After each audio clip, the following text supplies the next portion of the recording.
আসসালামু আলাইকুম। সংবাদে আপনাদের সবাইকে স্বাগতম জানাচ্ছি আমি নুসরাত। শুরুতেই সংবাদ শিরোনাম। বাংলাদেশের সর্বশেষ গুরুত্বপূর্ণ আপডেট সংবাদে আপনাকে স্বাগত। শুরুতেই সংবাদ শিরোনাম, পরে বিস্তারিত। প্রথমেই জানাবো আমাদের হাতে থাকা সর্বশেষ গুরুত্বপূর্ণ সবথেকে তাজা আপডেট সংবাদ। পটুয়াখালী ৩ আসনে নূর এবং বিএনপির সাবেক নেতা মামুনের সমর্থকদের মধ্যে ভয়াবহ সংঘর্ষ, আহত ১৫। পটুয়াখালী ৩ গলাচিপা দশমিনা আসনে বিএনপির জোটের প্রার্থী নুরুল হক নূর এবং বিদ্রোহী প্রার্থী হাসান মামুনের কর্মী সমর্থকদের মধ্যে ব্যাপক সংঘর্ষের ঘটনা ঘটেছে। এই ঘটনায় অন্তত ১৫ জন গুরুতর আহত হওয়ার খবর পাওয়া গেছে।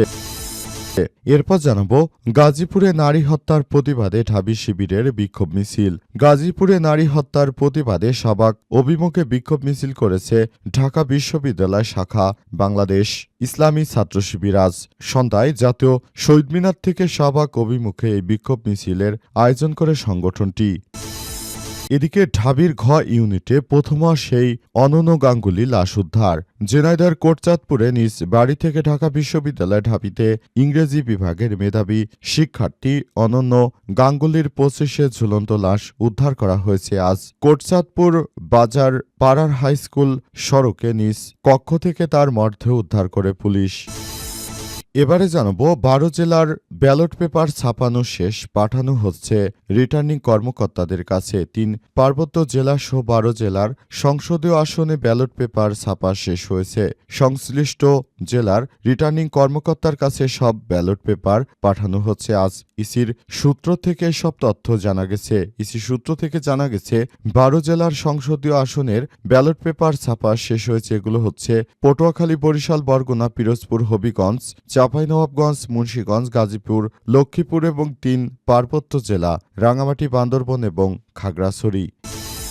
এবং সর্বশেষ জানাবো ভোটের উপস্থিতির সংখ্যা ৫৫% ছাড়াবে, বিচ্ছিন্ন সহিংসতা ঘটতে পারে বললেন পররাষ্ট্র উপদেষ্টা। আসন্ন ত্রয়োদশ জাতীয় সংসদ নির্বাচন সুষ্ঠু সুন্দরভাবে হবে বলে দাবি করেছেন পররাষ্ট্র উপদেষ্টা মোহাম্মদ তৌহিদ হোসেন। তিনি মনে করেন এবার জাতীয় সংসদ নির্বাচনটা সুষ্ঠু সুন্দর করার জন্য আমাদের সবাইকে আরও বেশি সুন্দর ও দায়িত্বশীল ভূমিকা পালন করতে হবে। প্রিয় দর্শক, এতক্ষণ শুনছিলেন সংবাদ শিরোনাম, এবারে বিস্তারিত।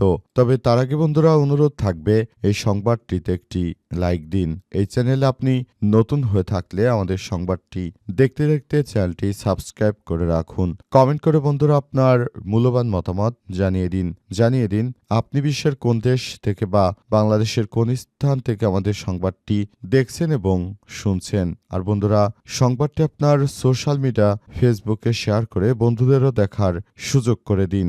গাজা যুদ্ধে আপনি যদি নিরীহ ফিলিস্তিনিদের ভালোবেসে থাকেন, কমেন্টে ইয়েস লিখে পুরো বিশ্বকে জানিয়ে দিন। এবারে বিস্তারিত।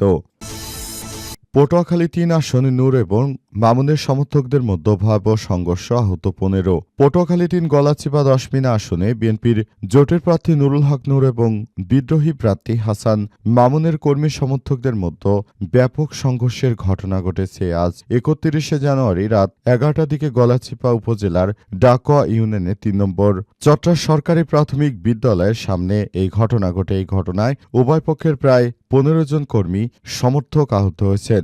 গণ অধিকার পরিষদের সভাপতি নুরুল হক নূরের নির্বাচন পরিচালনা কমিটির সমন্বয়ক এবং ছাত্র অধিকার কেন্দ্র কমিটির সভাপতি মোহাম্মদ আবু নাইম গণমাধ্যমকে বলেছেন, গতকাল রাত্রে ডাকোয়া এলাকায় হাসান মামুনের কর্মী সমর্থকেরা ঘোড়া প্রতীকে মিছিল নিয়ে এগিয়ে যাচ্ছিল।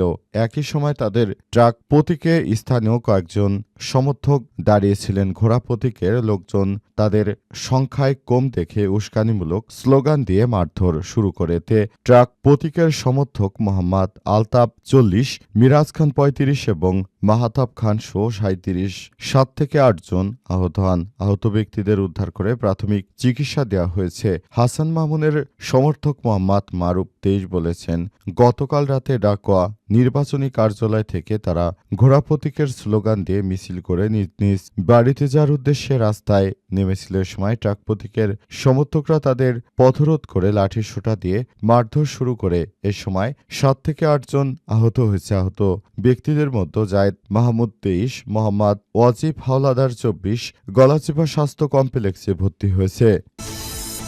গাজীপুরে নারী হত্যার প্রতিবাদে ঢাবি শিবিরের বিক্ষোভ মিছিল। গাজীপুরে নারী হত্যার প্রতিবাদে শাবাক অভিমুখে বিক্ষোভ মিছিল করেছেন ঢাকা বিশ্ববিদ্যালয় শাখা বাংলাদেশ ইসলামী ছাত্র শিবির। আজ সন্ধ্যায় জাতীয় শহীদ মিনার থেকে শাবাক অভিমুখে এই বিক্ষোভ মিছিলের আয়োজন করে সংগঠনটি। মিছিলটি শহীদ মিনার থেকে শুরু হয়ে টিএসসি মোড় ঘুরে শাহবাগে গিয়ে সংক্ষিপ্ত সমাবেশের মাধ্যমে শেষ হয়। সমাবেশে বক্তব্য রাখেন ঢাকা বিশ্ববিদ্যালয় কেন্দ্রীয় ছাত্র সংসদ ডাকসু সহ সভাপতি ভিপি সাদিক কায়েম সহ শিবিরের নেতারা। এ সময় বক্তারা অভিযোগ করেছেন ৫ই আগস্ট পরবর্তী বাংলাদেশে নারীদের নিরাপত্তা নিশ্চিত করতে প্রশাসন ব্যর্থ হয়েছে এবং রাজনৈতিক আশ্রয় প্রশ্রয় অপরাধীরা পার পেয়ে যাচ্ছে, তাদেরকে কোনোভাবেই ছাড় দেওয়া হবে না। আগামীর জাতীয় সংসদ নির্বাচনে আসলে তারা যা শুরু করেছে এটি বাংলাদেশের মানুষ কখনোই মেনে নেবে না। বিএনপি নেতাকর্মীরা ১৭ বছর ধরে যে জুলুমবাজি করেছে, এখন তারা বর্তমানে একরকম তারা নিরীহ নেতাকর্মীদের উপর এই ধরনের হামলা করার ঘটনা ঘটাচ্ছে, এটি কোনোভাবেই গ্রহণযোগ্য কোনো বিষয় হতে পারে না বলে জানিয়েছেন তিনি। এজন্য অন্তর্বর্তীকালীন সরকারের প্রধান উপদেষ্টা প্রফেসর ডক্টর মোহাম্মদ ইউনূসের সরকার এই বিষয়গুলোকে খুবই গুরুত্ব সহকারে দেখছেন এবং এভাবেই পুরো সিস্টেমটি চলছে বলে জানানো হয়েছে।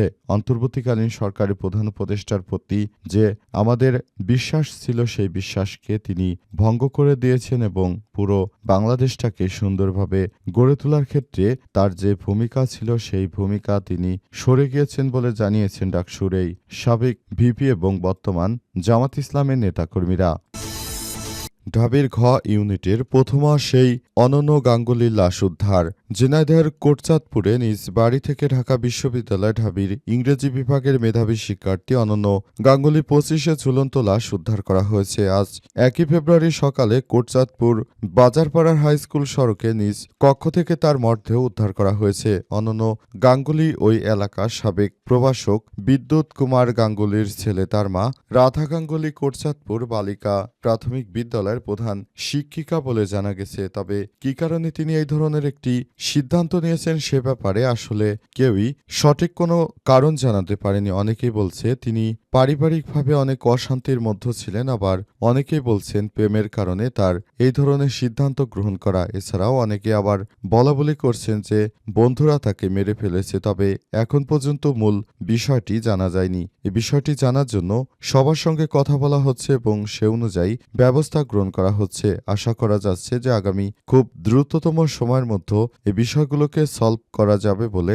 বলা হচ্ছে। তবে শেষ পর্যন্ত বিষয়টি কোন দিকে যায় সেটি এখন দেখার বিষয়। এই ধরনের অনাকাঙ্ক্ষিত হত্যাকাণ্ডের ঘটনা আসলে কোনোভাবেই গ্রহণযোগ্য নয় বলে জানানো হয়েছে। অন্তর্বর্তীকালীন সরকারের প্রধান উপদেষ্টা প্রফেসর ডক্টর মোহাম্মদ ইউনূসের তত্ত্বাবধানে যে বা যারা এই ধরনের অনাকাঙ্ক্ষিত ঘটনা ঘটাচ্ছে তাদের বিরুদ্ধে শাস্তিমূলক ব্যবস্থা নেওয়া দরকার বলে মনে করে রাজনৈতিক বিশ্লেষকরা এবং সচেতন মহল। তার মতো একজন মেধাবী ব্যক্তির মৃত্যুতে পুরো বাংলাদেশে এখন শোকের ছায়া নেমে এসেছে। তার মতো একজন মেধাবী শিক্ষার্থী আমাদের সবার জন্য অহংকারে ছিল, তবে তার মৃত্যু বিষয়টি কোনোভাবে আমরা মেনে নিতে পারছি না। ১২ জেলার ব্যালট পেপার ছাপা শেষ, পাঠানো হচ্ছে রিটার্নিং কর্মকর্তাদের কাছে।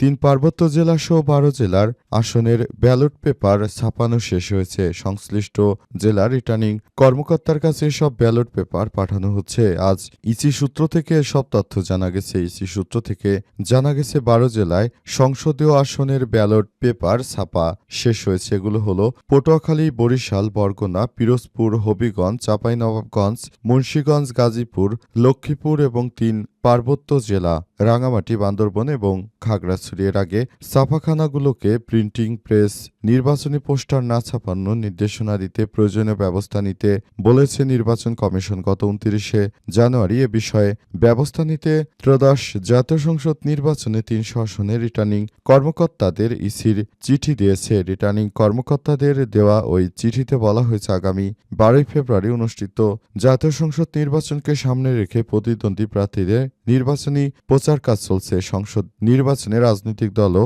প্রার্থীদের আচরণ বিধিমালা অনুযায়ী নির্বাচনী প্রচারণা চালানো কোনো ধরনের পোস্টার ব্যবহার করা যাবে না। তাই শুধুমাত্র এবারই জাতীয় সংসদ নির্বাচনে কোনো ধরনের পোস্টার ছাড়াই নির্বাচনটি সুষ্ঠুভাবে পরিচালিত হচ্ছে বলে জানানো হয়েছে।